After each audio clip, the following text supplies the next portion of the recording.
ವೀಕ್ಷಕರೇ, Royals Kannada prime ನ್ಯೂಸ್ಗೆ ಸ್ವಾಗತ. ನಾನು ರಮ್ಯಾ. ಇಂದಿನ ಮುಖ್ಯಾಂಶಗಳು. ಆಂಧ್ರದಲ್ಲಿ ಭೀಕರ ಕಾರು ಅಪಘಾತ, ಕರ್ನಾಟಕ ಮೂಲದ 5 ಸ್ಥಳದಲ್ಲೇ ಸಾವು. ಆಂಧ್ರದ ಕರ್ನೂಲು ಜಿಲ್ಲೆಯ ಎಮ್ಮಗನೂರು ತಾಲೂಕಿನ ಕೋಟಿಗಲ್ ಗ್ರಾಮದ ಬಳಿ ಅಪಘಾತ. ಕ್ರೀಡೆಯು ದೈಹಿಕ ಮತ್ತು ಮಾನಸಿಕ ಆರೋಗ್ಯವನ್ನು ಸುಧಾರಿಸುತ್ತದೆ, ಹಿರಿಯ ಶ್ರೇಣಿ ನ್ಯಾಯಾಧೀಶೆ ಭಾರತಿ. ರಾಜ್ಯ ಸರ್ಕಾರದ ವಿರುದ್ಧ ಉಗ್ರ ಹೋರಾಟಕ್ಕೆ ಬಿಜೆಪಿ ಸಿದ್ಧ, ಎಸ್ಆರ್ ವಿಶ್ವನಾಥ್.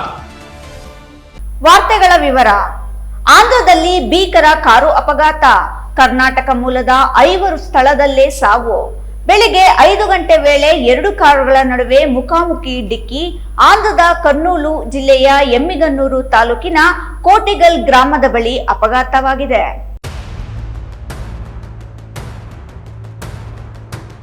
ಆಂಧ್ರದಲ್ಲಿ ಭೀಕರ ಕಾರು ಅಪಘಾತ ಸಂಭವಿಸಿದ್ದು, ಕರ್ನಾಟಕ ಮೂಲದ 5 ಸ್ಥಳದಲ್ಲೇ ಸಾವನ್ನಪ್ಪಿದ್ದಾರೆ. ಬೆಳಗ್ಗೆ 5 ಗಂಟೆ ವೇಳೆ 2 ಕಾರುಗಳ ನಡುವೆ ಮುಖಾಮುಖಿ ಡಿಕ್ಕಿ ಸಂಭವಿಸಿದ್ದು, ಆಂಧ್ರದ ಕರ್ನೂಲು ಜಿಲ್ಲೆಯ ಎಮ್ಮಿಗನೂರು ತಾಲೂಕಿನ ಕೋಟಿಗಲ್ ಗ್ರಾಮದ ಬಳಿ ಅಪಘಾತ ಸಂಭವಿಸಿದೆ. ಒಂದೇ ಕಾರಿನಲ್ಲಿದ್ದ 2 ಮಕ್ಕಳು ಸೇರಿ 5 ದುರ್ಮರಣವನ್ನಪ್ಪಿದ್ದಾರೆ. ಕೋಲಾರ ಜಿಲ್ಲೆ ಬಂಗಾರಪೇಟೆ ತಾಲೂಕಿನ ಚಿಕ್ಕ ಹೊಸಹಳ್ಳಿ ಗ್ರಾಮದ 26 ವರ್ಷದ ಮೀನಾಕ್ಷಿ, 34 ವರ್ಷದ ಸತೀಶ್, 6 ವರ್ಷದ ಬಣಿತ್ ಗೌಡ ಹಾಗೂ 4 ವರ್ಷದ ರಿತ್ವಿಕ್ ಮೃತ ದುರ್ದೈವಿಗಳು. ಇನ್ನು ಮಾಲೂರು ತಾಲೂಕು ನೂಟುವೆ ಗ್ರಾಮದ 76 ವರ್ಷದ ವೆಂಕಟೇಶಪ್ಪ ಕೂಡ ಸಾವನ್ನಪ್ಪಿದ್ದು, ಮಂತ್ರಾಲಯದಿಂದ ಗ್ರಾಮಕ್ಕೆ ವಾಪಸ್ಸಾಗುವ ನಡುವೆ ಈ ಒಂದು ಭೀಕರ ಅಪಘಾತ ಸಂಭವಿಸಿದ್ದು, ಕೆಲವರನ್ನ ಸ್ಥಳೀಯ ಆಸ್ಪತ್ರೆಗೆ ದಾಖಲಿಸಿ ಚಿಕಿತ್ಸೆ ಕೊಡಿಸಲಾಗುತ್ತಿದೆ. ನ್ಯಾಯಾಲಯದಲ್ಲಿ ಸಮಯದ ಒತ್ತಡದಲ್ಲಿಯೂ ಸಹ ವಕೀಲರು ದೈಹಿಕ ಮತ್ತು ಮಾನಸಿಕ ಸದೃಢತೆಗಾಗಿ ಇಂತಹ ಕ್ರೀಡಾಕೂಟಗಳು ಸಹಕಾರಿಯಾಗಲಿದೆ ಎಂದು ಹಿರಿಯ ಶ್ರೇಣಿ ನ್ಯಾಯಾಧೀಶರಾದ ಎಂ ಭಾರತಿ ತಿಳಿಸಿದ್ದಾರೆ.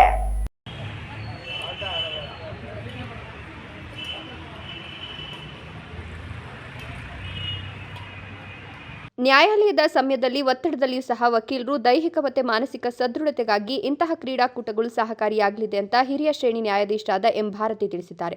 ಪಟ್ಟಣದ ನ್ಯಾಯಾಲಯದ ಆವರಣದಲ್ಲಿ ವಕೀಲರ ದಿನಾಚರಣೆ ಅಂಗವಾಗಿ ಬಾಗೇಪಲ್ಲಿ ತಾಲೂಕು ವಕೀಲರ ಸಂಘದ ವತಿಯಿಂದ ವಕೀಲರಿಗೆ ಮತ್ತು ಕೋರ್ಟ್ ಸಿಬ್ಬಂದಿಗೆ ಆಯೋಜಿಸಲಾಗಿದ್ದ ಕ್ರೀಡಾಕೂಟಕ್ಕೆ ಚಾಲನೆ ನೀಡಿ ಶುಭಾಶಯಗಳನ್ನು ತಿಳಿಸಿ ಮಾತನಾಡಿದ ಹಿರಿಯ ಶ್ರೇಣಿ ನ್ಯಾಯಾಧೀಶರಾದ ಎಂ ಭಾರತಿ, ಕ್ರೀಡೆಯು ದೈಹಿಕ ಮತ್ತು ಮಾನಸಿಕ ಆರೋಗ್ಯವನ್ನು ಸುಧಾರಿಸುತ್ತದೆ, ಶಿಸ್ತು, ಸಮಯ ನಿರ್ವಹಣೆ ಮತ್ತು ತಂಡದ ಕೆಲಸದಂತಹ ಜೀವನ ಕೌಶಲ್ಯಗಳನ್ನು ಕಲಿಸುತ್ತದೆ, ಒತ್ತಡವನ್ನು ಕಡಿಮೆ ಮಾಡುತ್ತೆ. ಇದು ರೋಗ ನಿರೋಧಕ ಶಕ್ತಿಯನ್ನು ಹೆಚ್ಚಿಸಲು ಮತ್ತು ಹೃದ್ರೋಗ, ಪಾರ್ಶ್ವವಾಯು ಮತ್ತು ಮಧುಮೇಹದಂತಹ ದೀರ್ಘಕಾಲದ ಕಾಯಿಲೆಗಳ ಅಪಾಯವನ್ನು ಕಡಿಮೆ ಮಾಡಲು ಸಹಾಯ ಮಾಡುತ್ತದೆ. ಹಾಗಾಗಿ ಎಲ್ಲರೂ ಖುಷಿಯಿಂದ ಕ್ರೀಡೆಯಲ್ಲಿ ಭಾಗವಹಿಸಲು, ಸೋಲು ಗೆಲುವು ಸಮಾನವಾಗಿ ಸ್ವೀಕರಿಸಿದಾಗ ಮಾತ್ರ ಕ್ರೀಡಾಕೂಟಕ್ಕೆ ಅರ್ಥ ಬರುತ್ತದೆ ಎಂದರು. ದಿನಾಂಕ 3/12/2025 ನಡೆಯುವ ವಕೀಲರ ದಿನದ ಅಂಗವಾಗಿ ಕ್ರೀಡಾಕೂಟಗಳನ್ನು ಹಮ್ಮಿಕೊಂಡಿದ್ದು, ಇವತ್ತು ಉದ್ಘಾಟನೆಯನ್ನು ಮಾಡ್ತಾಯಿದ್ದು. ಶಟ್ಲ್ ಕಾಕು ಮೊದಲನೇದು ಕ್ರೀಡೆ ಆಗಿದ್ದು, ಇದನ್ನು ಇವತ್ತು ಉದ್ಘಾಟನೆ ಮಾಡ್ತಾ ಇದ್ದಾರೆ. ಸೊ ನಮ್ಮ ವಕೀಲರು ದೈಹಿಕವಾಗಿ ಮಾನಸಿಕವಾಗಿ ಆರೋಗ್ಯವಾಗಿರಬೇಕಂದ್ರೆ ಭಾಗವಹಿಸಬೇಕು ಮತ್ತು ಈ ರೀತಿ ಭಾಗವಹಿಸೋದ್ರಿಂದ ಅವರು ದೈಹಿಕವಾಗಿಯೂ ಆರೋಗ್ಯವಾಗಿರ್ತಾರೆ ಮತ್ತು ಮಾನಸಿಕವಾಗಿಯೂ ಕೂಡ ಆರೋಗ್ಯವಾಗಿರ್ತಾರೆ. ಹಾಗಾಗಿ ಮತ್ತು ಈ ಎಲ್ಲ ಚಟುವಟಿಕೆಗಳನ್ನ ಮಾಡೋದ್ರಿಂದ ಒಂದು ಅಟ್ಮಾಸ್ಫಿಯರ್ ಕೂಡ ಚೆನ್ನಾಗಿರುತ್ತೆ. ಅವರುಗಳ ವಕೀಲರುಗಳ ಇರ್ತಕ್ಕಂತಹ ಮಧ್ಯೆ ಇರ್ತಕ್ಕಂತಹ ಬಾಂಧವ್ಯ ಇನ್ನೂ ಚೆನ್ನಾಗಿರುತ್ತೆ. ಹಾಗಾಗಿ ಇಂಥ ಒಂದು ಕ್ರೀಡಾಕೂಟಗಳನ್ನು ಹಮ್ಮಿಕೊಂಡಿರೋದು ತುಂಬ ಒಂದು ಸಂತೋಷದ ವಿಷಯ. ಇವತ್ತು ನಾವು ಈ ಉದ್ಘಾಟನೆಯನ್ನು ಮಾಡಿ ಯಾರೆಲ್ಲ ಕ್ರೀಡಾಪಟುಗಳಿದ್ದಾರೆ ಅವ್ರಿಗೆಲ್ಲರಿಗೂ ಕೂಡ ಆಲ್ ದ ಬೆಸ್ಟ್ ಹೇಳಲಿಕ್ಕೆ ಇಷ್ಟಪಡ್ತೇನೆ. ಮತ್ತು ಈ ಒಂದು ಕಾರ್ಯಕ್ರಮವನ್ನು ಈ ಕಾರ್ಯಕ್ರಮಕ್ಕೆ ಎಲ್ಲ ಉತ್ಸಾಹಕರಾಗಿ ಭಾಗವಹಿಸ್ತಾ ಇದ್ದೀರಾ. ನಿಮ್ಮೆಲ್ಲರಿಗೂ ಒಳ್ಳೆಯದಾಗಲಿ ಅಂತ ನಾನು ಹಾರೈಸ್ತೀನಿ. ಸಿವಿಲ್ ಜೆಎಂಎಫ್ಸಿ ನ್ಯಾಯಾಧೀಶ ಮಂಜುನಾಥಾಚಾರಿ ಮಾತನಾಡಿ, ಕ್ರೀಡೆ ಅನ್ನೋದು ಸಂಘಟಿತ ಮತ್ತು ಸ್ಪರ್ಧಾತ್ಮಕ ಕುಶಲತೆಯಿಂದ ಕೂಡಿದ ದೈಹಿಕ ಚಟುವಟಿಕೆಯಾಗಿದೆ. ಅಲ್ಲದೆ ಇದಕ್ಕೆ ಬದ್ಧತೆ ಮತ್ತು ನ್ಯಾಯದ ಆಟದ ಅಗತ್ಯ ಇರ್ತದೆ. ಹಾಗಾಗಿ ದೈಹಿಕ ಮತ್ತು ಮಾನಸಿಕ ಎರಡು ಒಂದೇ ನಾಣ್ಯದ 2 ಮುಖಗಳಿದ್ದಂತೆ. ಸ್ವಾಮಿ ವಿವೇಕಾನಂದ ಅವರು ಬಾಲ್ಯ ವಿವಾಹದಂತಹ ಸಾಮಾಜಿಕ ಪಿಡುಗುಗಳ ವಿರುದ್ಧ ಹೋರಾಡಿದ್ರು ಮತ್ತು ಶಿಕ್ಷಣದ ಮಹತ್ವವನ್ನು ಸಾರಿದ್ರು. ಎಲ್ಲ ಧರ್ಮಗಳ ಏಕತೆಯನ್ನು ಪ್ರತಿಪಾದಿಸಿದ್ರು ಅಂದರು. ಈ ಸಂದರ್ಭದಲ್ಲಿ ವಕೀಲರ ಸಂಘದ ಅಧ್ಯಕ್ಷ ಜಯನ್ ಮಂಜುನಾಥ್, ಉಪಾಧ್ಯಕ್ಷ ರವಿ, ಕಾರ್ಯದರ್ಶಿ ಜಯಪ್ಪ, ಹಿರಿಯ ವಕೀಲರಾದ Karunasagar Reddy, AJ Sudhakar, V Narayan, Shivanand Reddy, Nagaraj, R Chandra, Shekhar, MN Naveen, GS Ramanji, ವಕೀಲರಾದ ನಾಗಭೂಷಣ್, ಸತೀಶ್, ಉಮೇಶ್, ತಿರುಮಲೇಶ್ ರಾಮಾಂಜಿ, ಮಹಿಳಾ ವಕೀಲರಾದ ಪ್ರಭಾವತಿ, ಪ್ರಮೀಳಾ, ಬಾಲ ಸರಸ್ವತಿ, ಕೋರ್ಟ್ ಸಿಬ್ಬಂದಿ ಸೇರಿದಂತೆ ಇತರರು ಹಾಜರಿದ್ದರು. ಸುಬ್ಬು, ಭಾಗ್ಯನಗರ, ರಾಯಲ್ಸ್ ಕನ್ನಡ.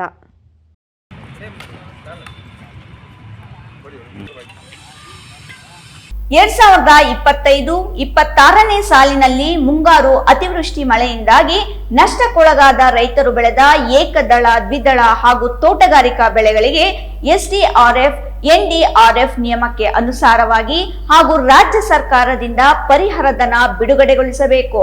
ಇಲ್ಲದೆ ಹೋದಲ್ಲಿ ಮುಂದಿನ ದಿನಗಳಲ್ಲಿ ರಾಜ್ಯಾದ್ಯಂತ ಬಿಜೆಪಿ ರೈತ ಮೋರ್ಚಾ ವತಿಯಿಂದ ಉಗ್ರ ಹೋರಾಟ ಕೈಗೊಳ್ಳಲಾಗುವುದು ಎಂದು ಯಲಹಂಕ ವಿಧಾನಸಭಾ ಕ್ಷೇತ್ರದ ಶಾಸಕ ವಿಶ್ವನಾಥ್ ತಿಳಿಸಿದರು.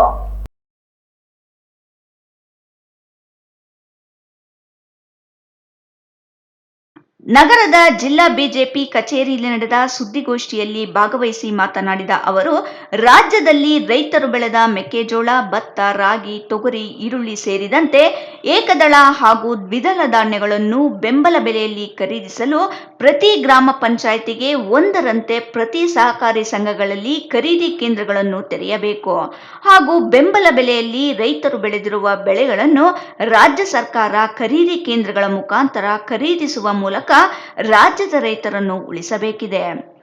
ಹೈನುಗಾರಿಕೆಯಿಂದಲೇ ಜೀವನ ನಡೆಸುತ್ತಿರುವ ಕರ್ನಾಟಕ ರಾಜ್ಯದ 24 ಲಕ್ಷ ಹಾಲು ಉತ್ಪಾದಕ ರೈತ ಕುಟುಂಬಗಳು ಪಶು ಆಹಾರ ಬೆಲೆ ಹೆಚ್ಚಳದಿಂದ ಸಂಕಷ್ಟಕ್ಕೊಳಗಾಗಿವೆ. ಕಾಂಗ್ರೆಸ್ ಸರ್ಕಾರವು 2023ರ ತನ್ನ ಪ್ರಣಾಳಿಕೆಯಲ್ಲಿ ಘೋಷಿಸಿದಂತೆ ಪ್ರತಿ ಲೀಟರ್ಗೆ ಪ್ರೋತ್ಸಾಹ ಧನವನ್ನು ರು. 5ರಿಂದ ರು. ಹೆಚ್ಚಿಸಲು ಆಗ್ರಹ ಬಾಕಿ ಉಳಿಸಿಕೊಂಡಿರುವ 620 ಕೋಟಿ ರೂಪಾಯಿ ಪ್ರೋತ್ಸಾಹ ಧನವನ್ನು ಕೂಡಲೇ ಬಿಡುಗಡೆಗೊಳಿಸಬೇಕು ಎಂದರು.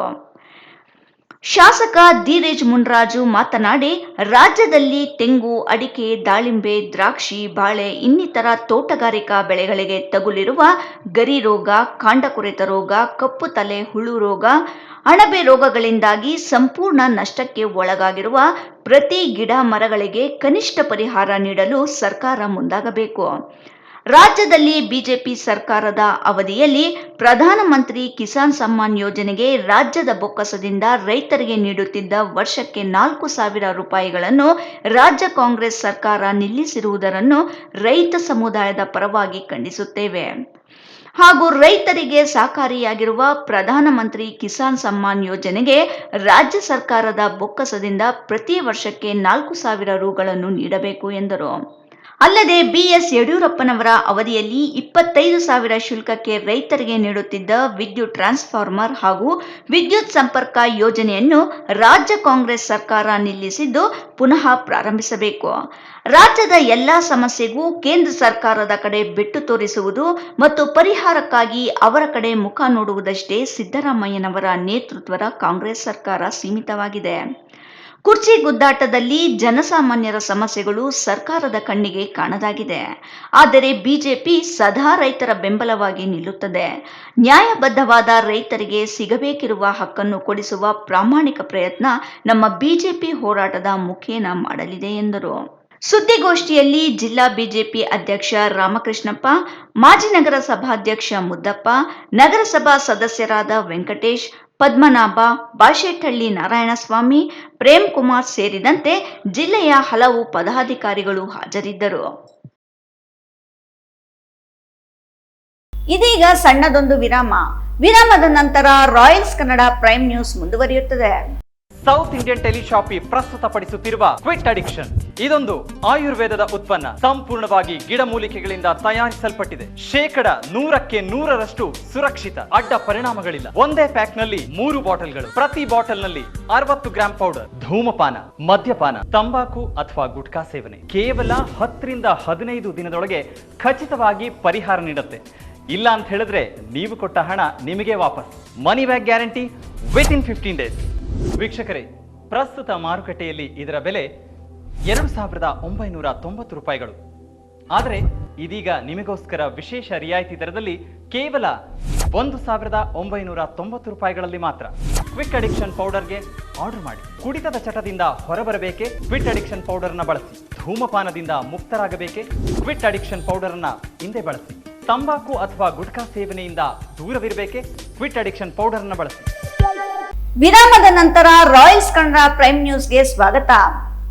ದೇವನಹಳ್ಳಿ ಪಟ್ಟಣದ ಜೂನಿಯರ್ ಕಾಲೇಜ್ ಆವರಣದಲ್ಲಿ ಶಾಲಾ ಶಿಕ್ಷಣ ಇಲಾಖೆ, ಜಿಲ್ಲಾ ಪಂಚಾಯತ್, ಕ್ಷೇತ್ರ ಶಿಕ್ಷಣಾಧಿಕಾರಿಗಳು ಮತ್ತು ಕ್ಷೇತ್ರ ಸಮನ್ವಯ ಅಧಿಕಾರಿಗಳ ಕಾರ್ಯಾಲಯ, ದೇವನಹಳ್ಳಿ ತಾಲೂಕು ವತಿಯಿಂದ ತಾಲೂಕು ಮಟ್ಟದ ಪ್ರತಿಭಾ ಕಾರಂಜಿ ಕಲೋತ್ಸವ ಸಾಂಸ್ಕೃತಿಕ ಕಾರ್ಯಕ್ರಮವನ್ನು ಸಚಿವ ಕೆಎಚ್ ಮುನಿಯಪ್ಪ ಉದ್ದೇಶಿಸಿದರು.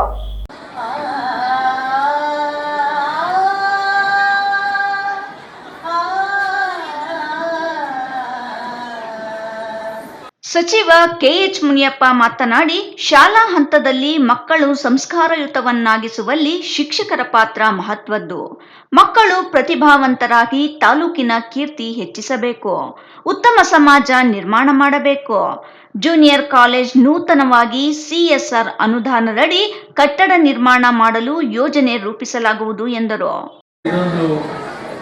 ಒಳ್ಳೆಯ ಕಾರ್ಯಕ್ರಮವನ್ನು ಈ ರಾಜ್ಯದಲ್ಲಿ ಭಾಷಣ ಸ್ಪರ್ಧೆ, ಭರತನಾಟ್ಯ, ರಸಪ್ರಶ್ನೆ, ದೇಶಭಕ್ತಿ ಗೀತೆಗಳು, ಜಾನಪದ ನೃತ್ಯ, ಭಾವಗೀತೆ ಮತ್ತು ವೇಷಗಳು ಇವೆಲ್ಲವನ್ನು ಕೂಡ ಮಕ್ಕಳ ಚಿಕ್ಕ ವಯಸ್ಸಿನಲ್ಲಿ ಮಾಡುವುದರ ಮುಖಾಂತರ ಈ ವಿದ್ಯೆ ಜೊತೆಯಲ್ಲಿ ಹಾಸುವಕ್ಕಾಗಿ ಈ ಕಾರ್ಯಕ್ರಮಗಳನ್ನು ಕೂಡ ಈ ಪ್ರತಿಭೆಯನ್ನು ಗುರುತಿಸುವಂಥ ಕಾರ್ಯಕ್ರಮವನ್ನು ರಾಜ್ಯ ಇವತ್ತು ತೀರ್ಮಾನವನ್ನು ಮಾಡಿದೆ. ಮಾನ್ಯ ಮುಖ್ಯಮಂತ್ರಿ ಸಿದ್ದರಾಮಯ್ಯವರು, ಉಪಮುಖ್ಯಮಂತ್ರಿಗಳಾದ ಶಿವಕುಮಾರ್, ಇದು ಒಂದು ಅತ್ಯುತ್ತಮವಾದಂಥ ಕಾರ್ಯಕ್ರಮ. ಅಧಿಕಾರಿಗಳು ಮತ್ತು ಡಿಒ ಅವರು ಇದನ್ನು ಒಳ್ಳೆಯ ರೀತಿಯಲ್ಲಿ ಏರ್ಪಾಡು ಮಾಡಿದ್ದಾರೆ. ಬ್ಲಾಕ್ ಕಾಂಗ್ರೆಸ್ ಅಧ್ಯಕ್ಷ ಕೆಸಿ ಮಂಜುನಾಥ್, ಜಿಲ್ಲಾ ಗ್ಯಾರಂಟಿ ಯೋಜನಾ ಸಮಿತಿ ಅಧ್ಯಕ್ಷ ಬಿ ರಾಜಣ್ಣ, ತಾಲೂಕು ಅಧ್ಯಕ್ಷ ಜಗನ್ನಾಥ್, ಪುರಸಭೆ ಅಧ್ಯಕ್ಷ ಮುನಿಕೃಷ್ಣ, ಪರಿಶಿಷ್ಟ ಜಾತಿ ಮತ್ತು ಪರಿಶಿಷ್ಟ ಪಂಗಡ ಮೇಲುಸ್ತುವಾರಿ ಜಾಗೃತಿ ಸಮಿತಿಯ ಸದಸ್ಯ ವಿಜಯಪುರ ವೇಣು, ಭೂ ನ್ಯಾಯಮಂಡಳಿ ಸದಸ್ಯ ನಾರಾಯಣಸ್ವಾಮಿ, ಜಿಲ್ಲಾ ಸರ್ಕಾರಿ ನೌಕರರ ಸಂಘದ ಅಧ್ಯಕ್ಷ ಹನುಮಂತರಾಯಪ್ಪ, ತಾಲೂಕು ಪಂಚಾಯತ್ ಮಾಜಿ ಸದಸ್ಯ ಮಂಜುನಾಥ, ಕನಮಂಗಲ ಗ್ರಾಮ ಪಂಚಾಯಿತಿ ಮಾಜಿ ಅಧ್ಯಕ್ಷ ಲಕ್ಷ್ಮೀಕಾಂತ್, ಮಹಿಳಾ ಕಾಂಗ್ರೆಸ್ ಅಧ್ಯಕ್ಷೆ ರಾಧಾಕೃಷ್ಣಾರೆಡ್ಡಿ, ಮುನಿರಾಜು, ಸಾರ್ವಜನಿಕ ಶಿಕ್ಷಣ ಇಲಾಖೆ ಉಪನಿರ್ದೇಶಕ ಬೈಲಾಂಜಿನಪ್ಪ, ತಹಸೀಲ್ದಾರ್ ಅನಿಲ್, ಬಿಇಒ ಲಲಿತಮ್ಮ, ಆದರ್ಶ್ ಕುಮಾರ್, ಯತೀಶ್ ಕುಮಾರ್, ಕಾರಳ್ಳಿ ಶಾಲೆಯ ಮುಖ್ಯ ಶಿಕ್ಷಕ ಕೃಷ್ಣಪ್ಪ, ಸಿಆರ್ಪಿಗಳಾದ ಕೃಷ್ಣರಾಮ್, ಶ್ರೀಧರ್, ಶಿಕ್ಷಕರು, ಮುಖಂಡರು ಭಾಗವಹಿಸಿದ್ದರು. Hyderabad of Royals Kannada, Devanahalli.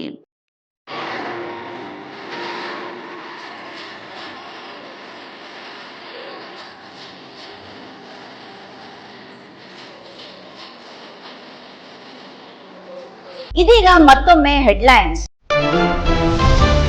ಆಂಧ್ರದಲ್ಲಿ ಭೀಕರ ಕಾರು ಅಪಘಾತ, ಕರ್ನಾಟಕ ಮೂಲದ 5 ಸ್ಥಳದಲ್ಲೇ ಸಾವು. ಆಂಧ್ರದ ಕರ್ನೂಲ್ ಜಿಲ್ಲೆಯ ಎಮ್ಮಗನೂರು ತಾಲೂಕಿನ ಕೋಟಿಗಲ್ ಗ್ರಾಮದ ಬಳಿ ಅಪಘಾತ. ಕ್ರೀಡೆಯು ದೈಹಿಕ ಮತ್ತು ಮಾನಸಿಕ ಆರೋಗ್ಯವನ್ನು ಸುಧಾರಿಸುತ್ತದೆ, ಹಿರಿಯ ಶ್ರೇಣಿ ನ್ಯಾಯಾಧೀಶೆ ಭಾರತಿ. ರಾಜ್ಯ ಸರ್ಕಾರದ ವಿರುದ್ಧ ಉಗ್ರ ಹೋರಾಟಕ್ಕೆ ಬಿಜೆಪಿ ಸಿದ್ಧ, ಎಸ್ಆರ್ ವಿಶ್ವನಾಥ್. ಇಂದಿನ ವಾರ್ತಾ ಪ್ರಸಾರ ಮುಕ್ತಾಯವಾಯಿತು. ನಮಸ್ಕಾರಗಳು.